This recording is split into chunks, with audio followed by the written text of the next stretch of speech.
You're still going through the EPA fees. You still have to pay for environmental impact for every washer. You haven't done that in a while. That's a crusher. I have no idea what you're speaking of. It means there has to be a fee for every washer. Never heard that before. There you go.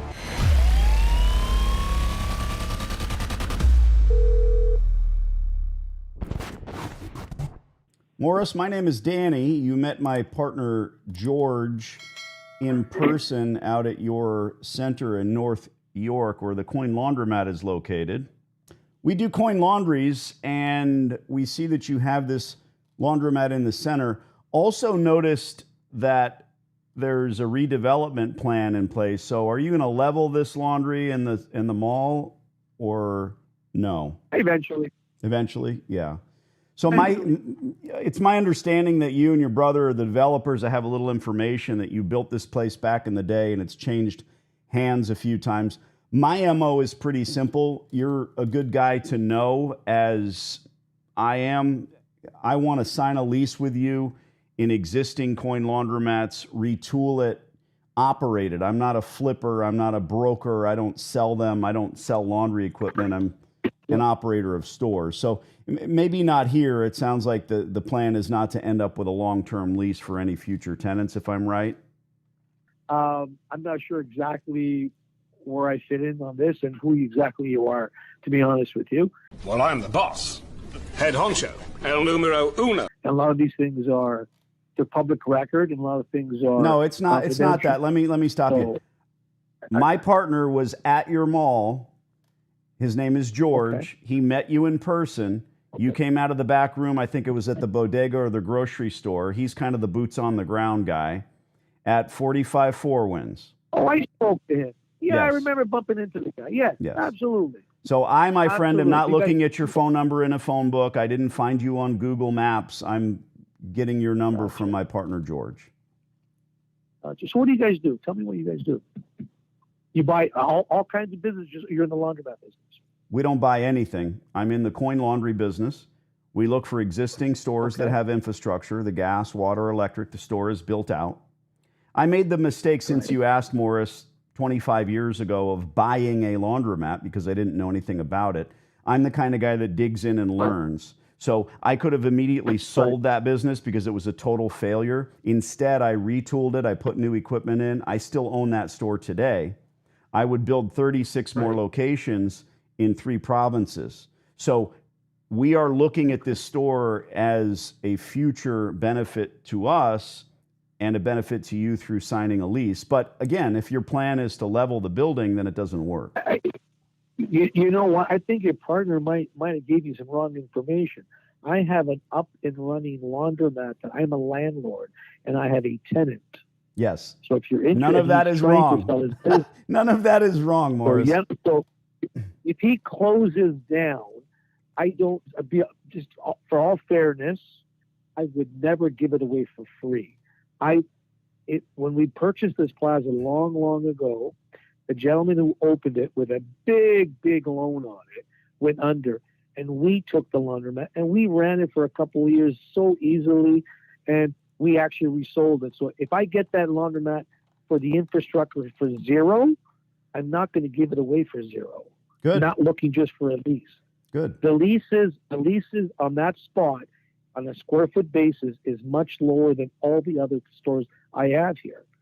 So unless someone came in and paid the then market rent and took over and whatnot, then we would look at it. But the gentleman who's there, unfortunately, he made a mistake when he bought that business, and he did not get a loan, and he paid it all cash from his house on his line of credit, and he paid it $450,000, and there's zero debt on it. So I don't see him walking away. He'll take a big loss, but he won't. He's not going to sell it for $50,000 or $100,000. Mm-hmm. So Morris, can I? So was I right? You tell me I'm wrong about X, Y, and Z. Are you keeping this building long term as is with that laundromat? So I have a development in place. I have approvals.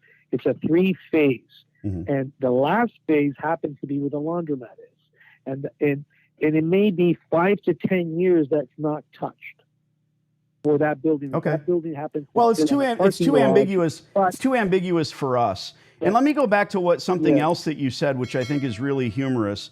You might not find it funny, but you said, "Hey, man, if I take this space back, I'd never give it away for anything more than a sale price." I don't blame you, but the flip side to that, your next sentence, you precisely and exactly told me that your current operator is in a horrible predicament because he bought the business.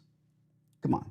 We both know. I don't blame you. You should, if you take the space back, you have two choices, right? Lease it to someone who's going to spend $300,000 on washers and dryers, or sell it to someone who's going to fail, and then you take the space back again and again. Those choices are yours. Right.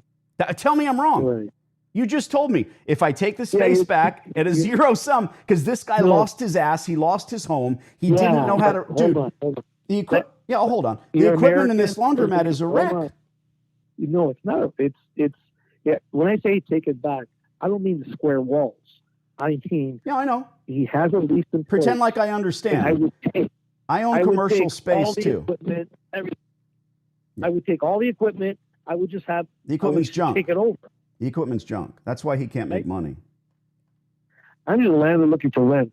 If you can show me you can pay me rent and you can take it over, I'll absolutely delightfully to speak with you. And there's also a room in our new development. We're talking right. Okay. We're talking right now. No, I don't want to get into new development. Shut your mouth and let me do my thing. Yeah, I don't want to get into new development because then I'm spending money to build a laundromat. And this particular space intrigues me because it's already there. It's already there. Gotcha. Mm-hmm. Well, when you're doing a new building, and the builder is building the gas and line, it's not as expensive as a standalone build. Okay, so I'm running gas to a 35-story building, to a 9-story building, to a 15-story building. I'm already there. I'm teeing off. I'm doing drains. I'm already there in construction. Mm-hmm. So it's not going to be as expensive. For in the future, let's just have you ask me if I know any of this, because I get it. I get it. 100%. You're still going through the EPA fees. You still have to pay for environmental impact for every washer. You haven't done that in a while. That's a crusher. I have no idea what you're speaking of. You mean there has to be a fee for every washer? Never heard that before. There you go. Never heard that before. Okay, that's fine. You will when the. I don't think it's applicable here. You know what? I dealt with a company called Harco in Canada, and they never mentioned those words to us. Okay. When's the last time you built a laundromat? So I have no idea. You're goddamn right. Okay. That's great. I appreciate that. If you can do a deal with him, I'll facilitate it. Mm-hmm. He's going to need some money in his jeans, though. Sure. Morris. I don't buy laundromats. Let's just go back to square one. I'm not interested in buying it. I'm glad to make your acquaintance. If and when this guy goes belly up, you said you want to collect rent. Great. I don't pay key fees. I'm not interested in paying you for the space. We'll do reasonable and commensurate rent for a laundromat. What's your email address? I'll send you an email. Got it. Perfect. Appreciate making your acquaintance. Okay, the number you're looking at is my cell if you need anything. Ma'am, what a know-it-all. Wow, he's going to tell me and then admits his ignorance in the end. I've never heard of EPA fees. Well, you're in for a surprise. He went from talking over me endlessly to saying, well, I'll tell you what, if you can make a deal with the guy. But I think that the big break here, the big horrific dichotomy of the conversation is he totally contradicted himself in 2 sentences. Here's just some guy that likes to hear his own voice, and he says, well, if I take it back, I'm going to sell it.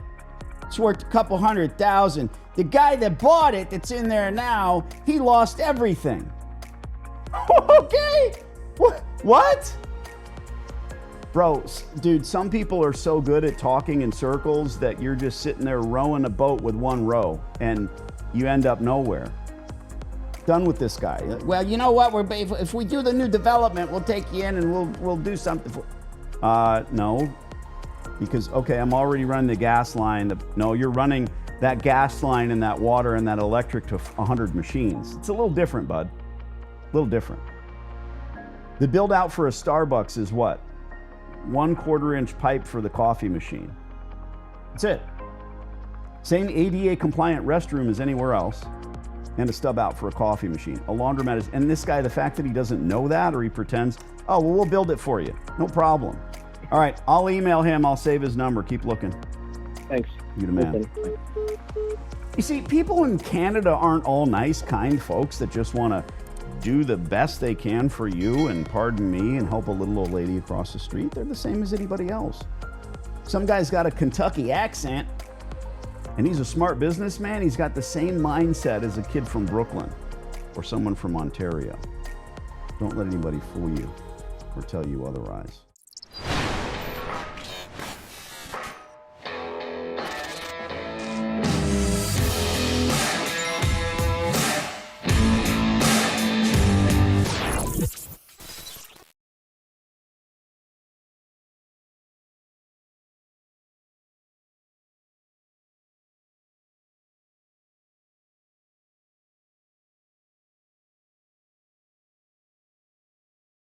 I'm pretty sure this hot water heater's got a few more good years left in it.